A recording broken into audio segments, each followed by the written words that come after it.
శ్రీరామదేవుని కథ. అనగనగా పూర్వకాలంబున ఒక బ్రాహ్మణుడు కలడు. అతని పేరు నాగంభట్టు. ఆయనకు ఒక పుత్రుడు ఒక పుత్రిక కలరు. పుత్రుని పేరు నారాయణ భట్టు, పుత్రిక పేరు నారాయణమ్మ. వారు చాలా బీదవారు. భిక్షాటన చేసి కుటుంబ పోషణ చేసుకునేవారట. అలా కొన్నాళ్ళు అయ్యేసరికి నాగంభట్టు కాశీకి వెళ్ళి ధనం సంపాదించుకోవాలననే బుద్ధి పుట్టినదట. భార్యతో చెప్పి తెల్లవారుజామున లేచి కాశీకి ప్రయాణమై అలా వెళ్ళగా వెళ్ళగా కొంత దూరం వెళ్ళేసరికి దారిలో సూతుల వారు, వ్యాసుల వారు, నారదుల వారు ప్రత్యక్షమైరి. ఓ బ్రాహ్మణుడా, ఎక్కడికి వెళ్తున్నావు అని అడిగిరి. అయ్యా, నేను కాశీకి ధనం సంపాదించుకొనుటకు వెళ్ళుచున్నాను అని చెప్పాను. అప్పుడు వారు, వెర్రి బ్రాహ్మణుడా, కాశీకి వెళ్తే నీకు ధనం ఎవరైనా మూటగట్టి ఇస్తారా? కాశీకి వెళ్తే గంగా స్నానం దొరుకుతుంది, విశ్వేశ్వరుల దర్శనం దొరుకుతుంది, అన్నపూర్ణ దర్శనం దొరుకుతుంది. మేము ఒక కథ చెబుతాము, వింటావా అని అడిగినారు. మీరు ఏ దేవుని కథో వివరించండి స్వామి అని వేడుకొనెను. పూర్వకాలమున కోసల రాజ్యము కలదు. ఆ రాజ్యమును పాలించే దశరథ మహారాజు కలడు. ఆయన పిల్లల కోసం పుత్రకామేష్టి యాగం చేయగా దేవతలు ప్రత్యక్షమై పాయస పాత్ర ఇచ్చినారు. అది పట్టుకు వెళ్ళి తన భార్యలకు కౌసల్య, సుమిత్ర, కైకేయి అని 3 భార్యలకు ఇచ్చినాడు. వారు 3 భుజించగానే గర్భవతులైరి. నవమాసములు నిండగానే చైత్రశుద్ధ నవమి నాడు పునర్వసు నక్షత్రమున శ్రీరామ, లక్ష్మణ, భరత, శత్రుఘ్నులు అను 4 కుమారులు జన్మించినారు. వారు దినదిన ప్రవర్ధమానులై బాలచంద్రుని వలె పెరుగుచుండిరి. కొన్నాళ్ళు అయ్యేసరికి విశ్వామిత్రుడు వచ్చి రామలక్ష్మణులనిద్దరిని యాగ సంరక్షణార్థం తనతో పంపమని దశరథ మహారాజుని అడుగగా విశ్వామిత్రునితో రామలక్ష్మణులను పంపుటకు దశరథుడు అంగీకరించగా ముని వారిద్దరికీ బల, అతి బలలనే విద్యలను నేర్పెను. రాముడు తాటకిని చంపి శివుని విల్లు విరిచి సీతను పెళ్లియాడి అహల్యను శాప విమోచనము చేసి పరశురాముని గర్వభంగము చేసి కైకవరము చేత 14 ఏండ్లు అరణ్యవాసములో ఉండగా రావణాసురుడు సీతను ఎత్తుకొని పోగా లంకాపురమునకేగి లంకాదహనం చేసి రావణాసురుని వధించి విభీషణునకు పట్టము కట్టి తిరిగి వచ్చి పట్టాభిషిక్తుడై సుఖముగా రాజ్యమేలుచుండెను. ఇది రామదేవుని కథగా చెప్పి 5 లక్ష్మీవారములు పూజ చేసి ఆవు నేతితో దీపం పెట్టి ఆవు పాలు, గోధుమ రవ్వ, పంచదార కలిపి 5 ఉండలుగా చేసి రామదేవునకు నైవేద్యం పెట్టవలెను. 1 ఉండ రామదేవునికి, 1 ఉండ బ్రాహ్మణునికి, 1 ఉండ ముత్తైదువునకు, 1 ఇరుగు పొరుగు వారికి, 1 ఉండ భార్య పిల్లలు తినవలెను. ఈ విధముగా 5 లక్ష్మీవారములు పూజ చేయవలెను. నిత్యం రామదేవుని కథ చెప్పుకున్న అష్టైశ్వర్యములతో ఇష్ట సంపదలతో తులతూగుదురు. అలాగున కొంతకాలం అయ్యేసరికి ఇదివరకే కాశీకి వెళ్ళవలెననుకున్నాడు. కానీ వెళ్ళలేదు. ఇప్పుడు వెళదామనుకొని కొంచెం ధనము మూట కట్టుకొని కాశీ కావడి భుజం మీద వేసుకొని కుమారుని, కుమార్తెను పిలిచి, అబ్బాయి, అమ్మాయి, మీరు కథ విడవకుండా శ్రద్ధగా చెప్పుకుంటూ ఉండమని నారాయణమ్మతోనూ నారాయణ భట్టుతోనూ చెప్పి కాశీకి ప్రయాణమై వెళ్ళిపోయెను. ఆ మరునాడు కుమారుడు ఆయా వారమునకు వెళ్ళి వచ్చి, అమ్మా, రామదేవుని కథ చెబుతాను, విందువుగాని రామ్మా అని పిలిచెను. నాయనా, వంట వేళ, పొద్దున్నే దాసి పాచి పనికి వచ్చే వేళ అయినది. ఇప్పుడు కథ వినను అనెను. మళ్ళీ మధ్యాహ్నం కథ చెబుతాను, విందువుగాని రావమ్మా అనెను. ఇప్పుడేమి కథ నాయనా, పడకవేళ, నిద్రవేళ, ఇప్పుడు వినను అనెను. రామదేవునికి కోపం వచ్చి ఎలా వచ్చిన ఐశ్వర్యములు అలాగనే వెళ్ళిపోగా బిందెలు, చెంబులు, గిన్నెలు అన్నీ దొరలి ఇరుగు పొరుగు వారి ఇండ్లకు వెళ్ళిపోయెను. పూర్వము నుంచి ముష్టి ఎత్తుకునే చిల్లు రాగి చెంబు కూడా దొర్లి వెళ్ళిపోవుచున్నదట. అప్పుడు నారాయణమ్మ చూచి, అమ్మా, అదైనా ఉంచమని కోరవే అమ్మా అని చెప్పగా ఆమె, అదైనా ఉంచు రామదేవుడా తండ్రి అని వేడగా ఆ చెంబు తప్ప మిగతావన్నీ వెడలిపోయినవట. వారి గూటిలో ఉన్న వెండి కంచం కూడా దొర్లిపోవుచుండగా అప్పుడు ఆమె కంచము అంచు పట్టుకొని లాగినదట. సగము అంచు వారికి, సగము అంచు పొరుగువారికి వెళ్ళిపోయినదట. మరుసటి ఉదయమున ఆమె వారింటికి నిప్పు కొరకు వెళ్ళి, వారింటిలోనున్న కంచము అంచు మాదే అన్నదట. మీ కంచము అంచు మా ఇంటికి ఎలా వచ్చినదమ్మా? మేము మీ ఇంటికి వచ్చినామా, మీరు మా ఇంటికి వచ్చినారా? కాబట్టి ఆ కంచము మాదే అన్నారట. అలా కాదు, మా ఇంటిలో కూడా కంచము అంచు ఉన్నది. పట్టుకొని వస్తానని రెండూ దగ్గర పెట్టి చూడగా రెండూ అతుక్కపోయెను. మాది అని వారు పుచ్చుకున్నారట. సిగ్గుపడి లజ్జపడి ఇంటికి వచ్చినదట. అప్పుడు కుమారుడు చూచి, ఏమన్నారమ్మా అని అడగగా, మాదే అని వారే పుచ్చుకున్నారని చెప్పెను. అప్పుడు కుమారుడు, ఇప్పుడు రామదేవుని కథ చెప్తాను, వింటావా అమ్మా అని అడిగెను. నేను కథ వినను, కార్యము వినను. ఏ పని పాటో చేసుకొని బ్రతుకుతా గాని రామదేవుని కథ మాత్రం విననన్నది. ఎలా వచ్చిన ఐశ్వర్యం అలాగే వెళ్ళిపోయినది. నీ చెల్లెల్ని మాత్రం తీసుకొని వెడలి ఎవరికైనా ఇచ్చి పెండ్లి చేయమని చెప్పెను. ఆమె ఆజ్ఞ ప్రకారంగా నారాయణ భట్టు ప్రయాణమైనాడు.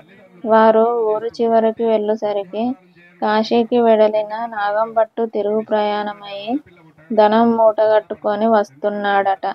కొంత దూరం వచ్చేసరికి ఆయన ఊరు చివరకు వచ్చినారు. అక్కడ కోనేరు కనిపించినది. ఆ కోనేరులో కాళ్ళు కడుగుచుండగా ఎక్కడ్నుంచో ఒక పెద్ద గరుడ పక్షి వచ్చి ఆ డబ్బు మూటను ఎత్తుకుపోయెను.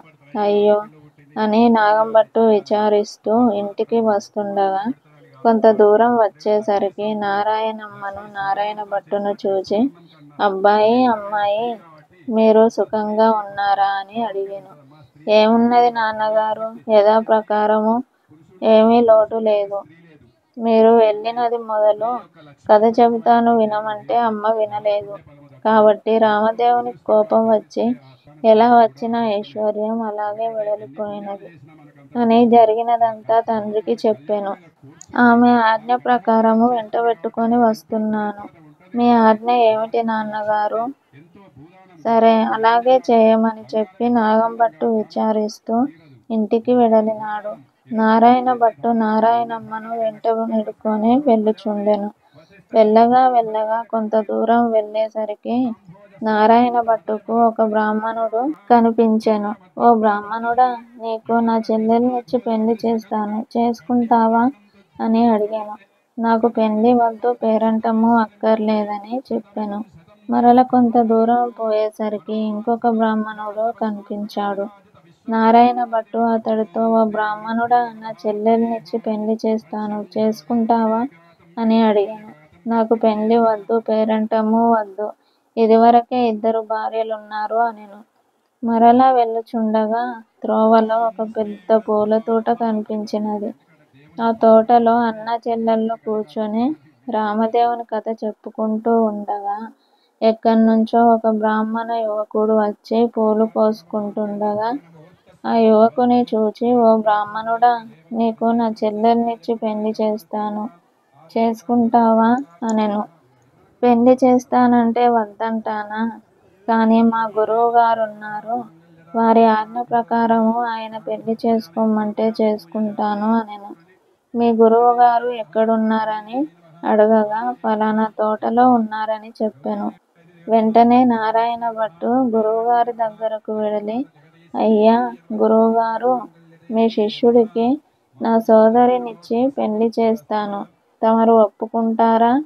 అంతటా గురువుగారు, బ్రహ్మచారి గృహస్థునిగా చేస్తానంటే వద్దంటానా? కానీ వాడి దగ్గర చింతాకంత బంగారం లేదు, గోపాదమంత భూమి లేదు. మీకిష్టమైతే చెయ్యండి, కష్టమైతే మానండి అని పలికెను. అప్పుడు నారాయణ భట్టు గురువుగారి దగ్గరికి వెళ్ళి దండం పెట్టి అలాగెక్కడికో వెళ్ళి 4 రాటలు తెచ్చి పందిరి వేసి గుచ్చిన ముత్యాలు తోరణాలు కట్టి గుచ్చని ముత్యాలు తలంబ్రాలు పోసి 70 యాగాల నారాయణమ్మనిచ్చి పెండ్లి చేశాడు. వారక్కడనే కూర్చుని కథ చెప్పుకున్నారట. అలా కొన్నాళ్ళు అయ్యేసరికి ఒక విప్రుడు వచ్చి, మీకు 4 ఎకరముల భూమి ధారపోస్తాను, పుచ్చుకోవలసినదని చెప్పగా, అప్పుడు వారు, మేము రామదేవుని కథ చెప్పుకొనుచున్నాము, కథ అయితే పుచ్చుకుంటాం, మీకు ఇష్టమైతే కూర్చుని కథ వినండి అన్నారు. కథ అయిన తరువాత ఆ బ్రాహ్మణుడు రాగి చెంబులో నీరు పోసి, ఫలానా తోటలో ఆస్తి ఉన్నది, అనుభవించమని 4 ఎకరాల భూమి వారికి ధారపోసి, ఆ విప్రుడు ఎక్కడికో వెడలిపోయెను. ఆ 4 ఎకరముల భూమిని అనుభవించుచు కథ చెప్పుకుంటూ అక్కడే యున్నారు. అలా కొన్నాళ్ళు అయ్యేసరికి ఆ ఊరి రాజుగారు ఒక భవనం కట్టించి కొంత ధనం పుణ్యదంపతులకు ధారపోయాలని చూస్తున్నారట.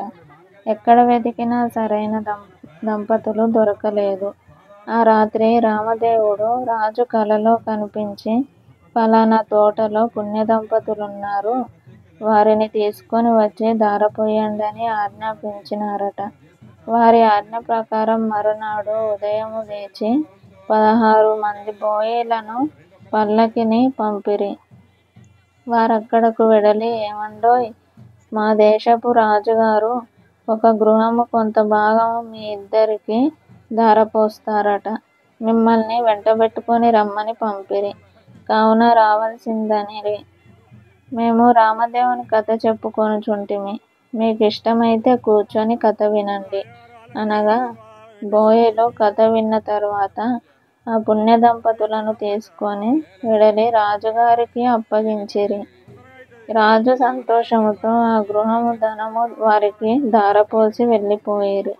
అప్పుడు నారాయణమ్మ, నారాయణ భట్టు, ఆమె భర్త అక్కడ కూర్చొని ఆ గృహము, ఆ ధనము, 4 ఎకరముల భూమి అనుభవిస్తూ అక్కడ కథ చెప్పుకొని చుండిరి.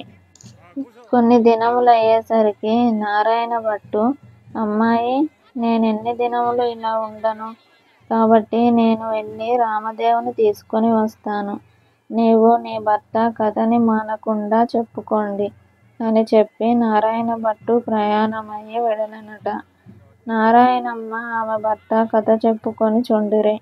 నారాయణ భట్టు కొంత దూరం వెళ్ళగా ఒక గ్రామము వచ్చినది. ఆ గ్రామంలో ఒక గొల్లవాడు వడ్లు ఎండబోసుకొని కాపలా కూర్చుండెనట. ఆ గొల్లవాడిని చూచి, గొల్లా, ఈ గ్రామంలోని విశేషాలేమిటి అని అడిగెను. ఏమున్నది బాబూ, నేను పుట్టుకతోనే అంధుడను. మా వాళ్ళు వడ్లు ఎండబోసి నన్ను కాపలా కూర్చోమనగా కర్ర పుచ్చుకొని కూర్చుంటిని. నా అవస్థ ఇలా ఉంది బాబూ అనెనట. నారాయణ భట్టు, ఒక కథ చెబుతాను వినుదువాయనని అడిగెను. అలాగే వింటాను చెప్పమనెను. రామదేవుని కథ వ్రత విధానము చెప్పేసరికి గొల్లవానికి కొంచెం కళ్ళు కనిపించినవట. ఓహో, కథలోనే ఇంత మహత్యము ఉంది, వ్రతము చేసుకుంటే ఇంకెంత మహత్యముంటుందో. ఏ దైవానివో ఏ దేవుడవో చెప్పమనెను. అది రామదేవుని మహత్యము. 5 లక్ష్మీవారములు పూజ చేసి ఆవునేతితో దీపం పెట్టవలెను. ప్రసాదము 5 ఉండలు చేసి రామదేవునికి, ముత్తైదువులకు, బ్రాహ్మణులకు, ఇరుగు పొరుగు వారికి ఇచ్చి భార్యాపిల్లలు తినవలెను అని వెడలిపోయెను. తిరిగి కొంత దూరం వెళ్ళేసరికి ఒక రాజు విచారిస్తూ ఉండెను. ఆ రాజును చూచి, ఏమి రాజా విచారిస్తున్నారు అని అడిగెను. నాయనా, నా భార్య బిడ్డలు పరారైనారు, నా రాజ్యము పరాయి రాజులు తీసుకొని పోయిరి, నా అవస్థ ఇలా ఉన్నది బాబూ అని చెప్పెను.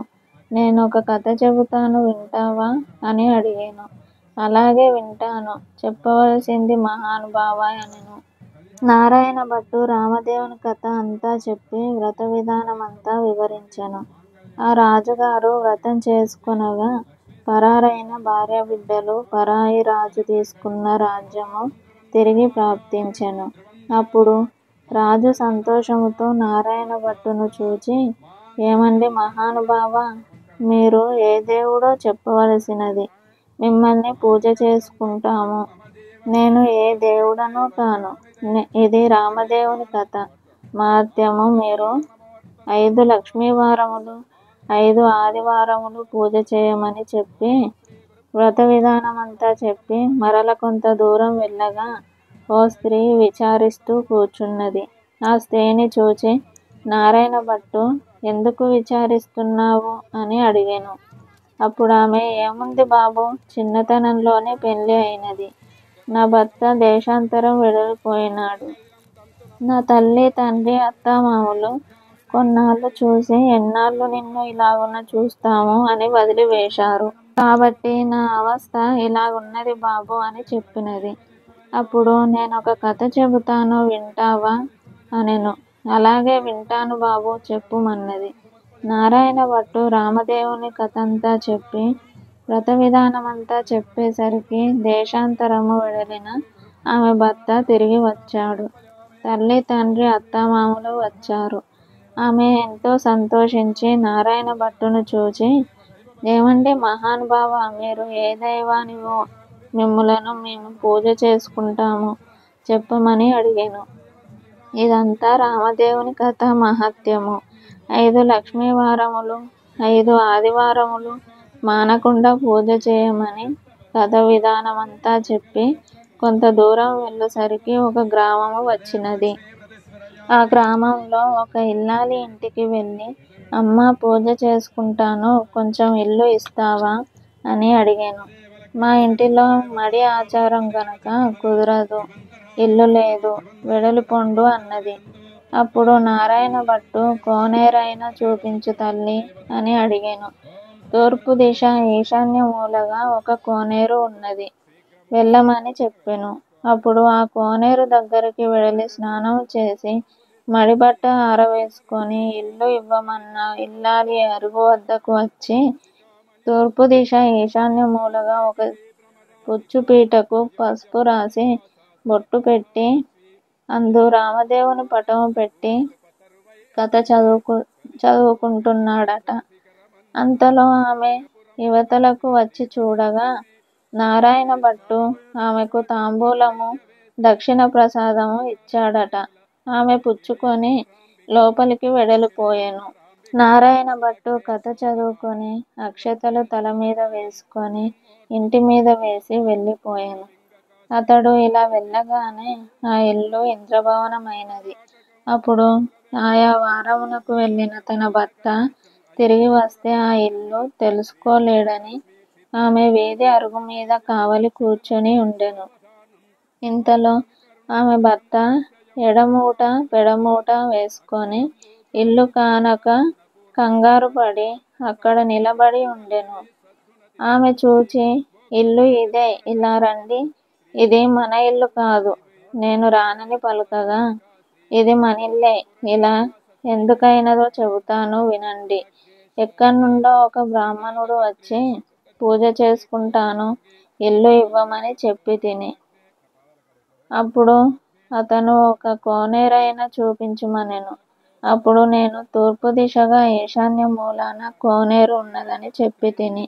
అతడు కోనేరు దగ్గరికి పోయి స్నానం చేసి మడిబట్ట ఆరవేసుకొని మన అరుగు మీదికి వచ్చి ఒక పీటకు పసుపు రాసి బొట్లు పెట్టి తూర్పు దిశ ఈశాన్య మూలగా పెట్టి అందు రామదేవుని పటము పెట్టి పూజ చేసి ఆవు పాలు, గోధుమ నూక, పంచదార కలిపి ప్రసాదముగా ఉండలు చేసి రామదేవునికి నైవేద్యం పెట్టి కథ చెప్పుకొనుచుండెను. నేను బయటకు వచ్చేసరికి తాంబూలాది దక్షిణ ప్రసాదములు నాకు ఇచ్చినాడు. నేను లోపలికి వెళ్ళిపోయితిని. అతడు కొన్ని అక్షతలు తల మీద వేసుకొని మరికొన్ని అక్షతలు మన ఇంటి మీద వేసి వెళ్ళిపోగా ఇల్లు ఇలా ఇంద్రభవనముగా మారినది. ఇదంతా ప్రసాద మహత్యము అని పలికెను. ఆయన పూజ చేసుకుంటానంటే వద్దన్నావా, నిర్భాగ్యురాలా, పాపిష్టిదానా, అతడు ఏ దిశగా వెళ్ళాడు చెప్పు అనగా ఈశాన్య మూలగా వెళ్ళాడని చెప్పింది. అప్పుడు ఆయన మాటలు అక్కడ పెట్టి నారాయణ భట్టును వెతుకుతూ బయలుదేరెను. కొంత దూరం వెళ్ళగా నారాయణ భట్టు ఆ బ్రాహ్మణునకు కనిపించెను. అప్పుడు ఆ బ్రాహ్మణుడు, ఏమండోయ్ మహానుభావ, మీరు మా ఇంటికి రావలసినది, మేము పూజించుకుంటాం అనెను. మీ ఇంటికి ఇప్పుడు రాలేను, రామదేవుని వెదుకుటకు వెళ్ళుచున్నాను అనెను. అప్పుడు ఆ బ్రాహ్మణుడు, అలా కాదు మహానుభావ, మీరు మా ఇంటికి వచ్చి పూజ చేసుకుంటానంటే మా వాళ్ళు ఇల్లు ఇవ్వనన్నారు. కాబట్టి మాదే తప్పు. మా తప్పు క్షమించి మా ఇంటికి రావలసినది. మీరు ఏ దైవానివో చెప్పండి, మిమ్ము మేము పూజించుకుంటామనెను. మీ ఇల్లు కాబట్టి మీరు ఇవ్వనన్నారు. మీ తప్పేమీ లేదు. రావడం నాదే తప్పు అనెను. నేను ఏ దేవుడను కాదు. ఇదంతా రామదేవుని కథ మహత్యం. నీవు ఇంటికి వెడలి 5 లక్ష్మీవారములు 5 ఆదివారములు పూజ చేసుకోమని వ్రత విధానమంతా చెప్పెను. రామదేవుని వెదుక్కొని వచ్చేటప్పుడు నీ ఇంటికి వస్తాను అనెను.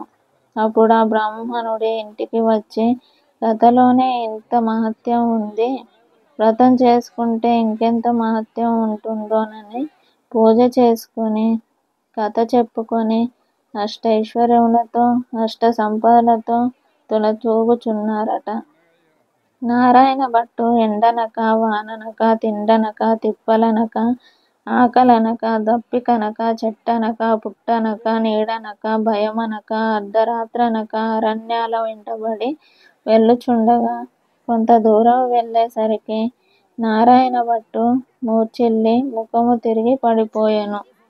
అప్పుడు రామదేవునకు దయ కలిగి ముసలి బ్రాహ్మణ వేషముతో వచ్చి నారాయణ భట్టు ముఖము తుడిచి లేవదీసి మంచినీళ్ళు ఇచ్చి మా ఇంటిలో భోజనము చేద్దువుగాని రమ్మనెను.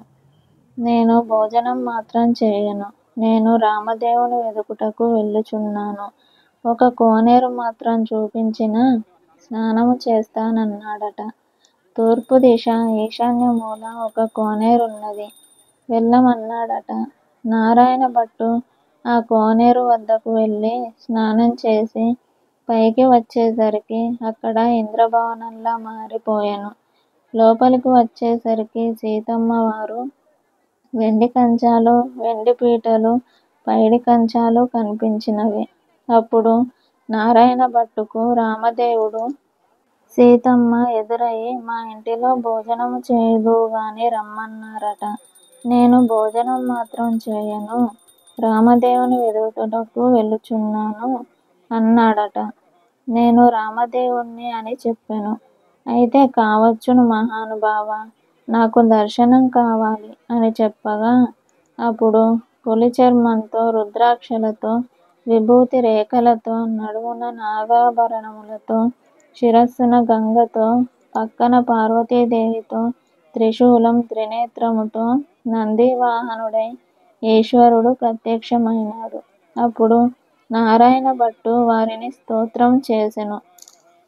ఈశ్వర స్తుతి. వందే శంభుముమాపతిం సురగురుం వందే జగత్కారణం వందే పన్నగభూషణం మృగధరం వందే పశూనాం పతిం వందే సూర్యశశాంకవహ్నినయనం వందే ముకుందప్రియం వందే భక్తజనాశ్రయం చ వరదం వందే శివం శంకరం అని స్తోత్రము చేయగా ఈశ్వరుడు ప్రత్యక్షమైనాడు. అప్పుడు నారాయణ భట్టు విష్ణుమూర్తి కూడా ప్రత్యక్షం కావలెనని కోరెను. అప్పుడు విష్ణుమూర్తి వక్షస్థలంబున వనమాలికతో మెరుగుతీగ వంటి లక్ష్మీదేవితో శంఖచక్ర గదాధరుడయి నెమలి పింఛము ధరించి ప్రత్యక్షమైనాడు. అప్పుడు హరిని కూడా ఈ విధంగా స్తోత్రము చేసెను. విష్ణు స్తోత్రం. శాంతాకారం భుజగశయనం పద్మనాభం సురేశం విశ్వాకారం గగన సదృశం మేఘవర్ణం శుభాంగం లక్ష్మీకాంతం కమలనయనం యోగిహృద్యానగమ్యం వందే విష్ణుం భవ